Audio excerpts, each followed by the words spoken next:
Detroit's East Side, Friday night. The city hums with its usual energy, neon lights flickering over quiet streets, and the air thick with the promise of the weekend. But beneath the surface, not every story ends with laughter or celebration. At the corner of McNichols and Guston, a gas station sits under the glow of harsh fluorescent lights. It's a familiar stop for many, a place to refuel, grab a snack, or just pause for a moment before heading home.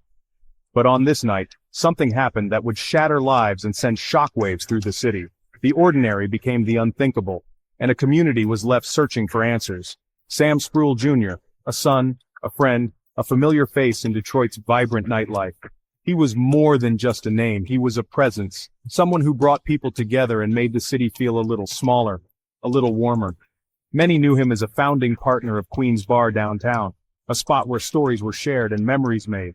Sam was the kind of person who remembered your name, who made you feel welcome, no matter who you were. But on that Friday night, Sam was just another customer, stopping for gas like so many others. No one could have predicted that a simple errand would turn into a tragedy. An argument broke out, one of those sudden, heated moments that can happen anywhere. The details remain murky, but what's clear is that words were exchanged between Sam and another man, Rayshawn Barber. Tensions flared, voices rose, and the night took a dark turn. Barber, just 26 years old, seemed to walk away at first as if the confrontation was over. But then, he turned back, a decision that would change everything. In a split second, the situation escalated. The energy shifted from tense to violent, and in that brief moment, lives were altered forever. Barber allegedly delivered a sucker punch, a single, unexpected blow that caught Sam off guard. Sometimes it only takes one moment to change the course of a life.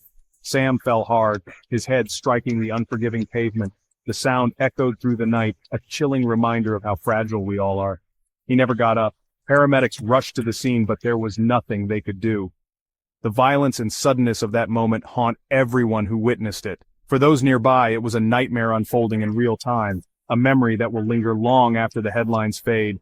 Barber reportedly told Sam, "I told you to shut up talking to me," words that now echo with regret and anger, a final exchange before everything changed. Then, Barber left the scene. He returned briefly, saw Sam lying motionless, and chose to walk away again, offering no help, no remorse. Police moved quickly, arresting Barber soon after. The community demanded answers, and justice began its slow process.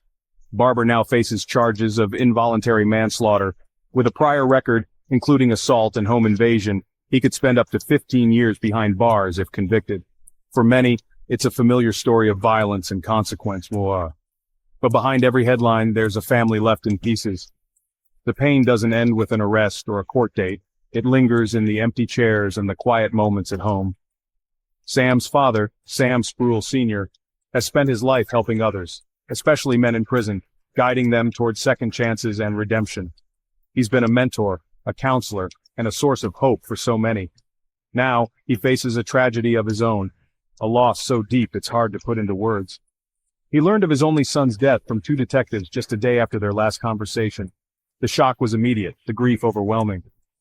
"Dad, I love you."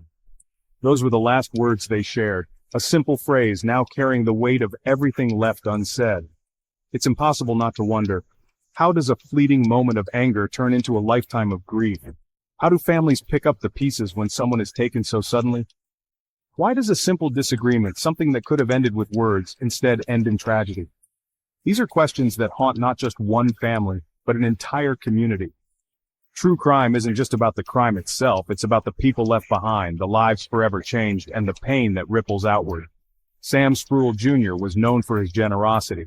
He never hesitated to help someone in need, always offering a hand or a kind word. His absence is felt not just by his family, but by everyone whose life he touched. Now his absence is a hole in his community, a heartbreak for his family, and a reminder of how quickly everything can change. As the case heads to court, Detroit gathers to remember a man taken too soon, and a father left with questions that may never have answers. The city mourns, hoping for justice, but knowing that nothing can truly fill the void left behind. Stay safe out there. You never know how quickly life can change. Hold your loved ones close, and remember, every moment matters.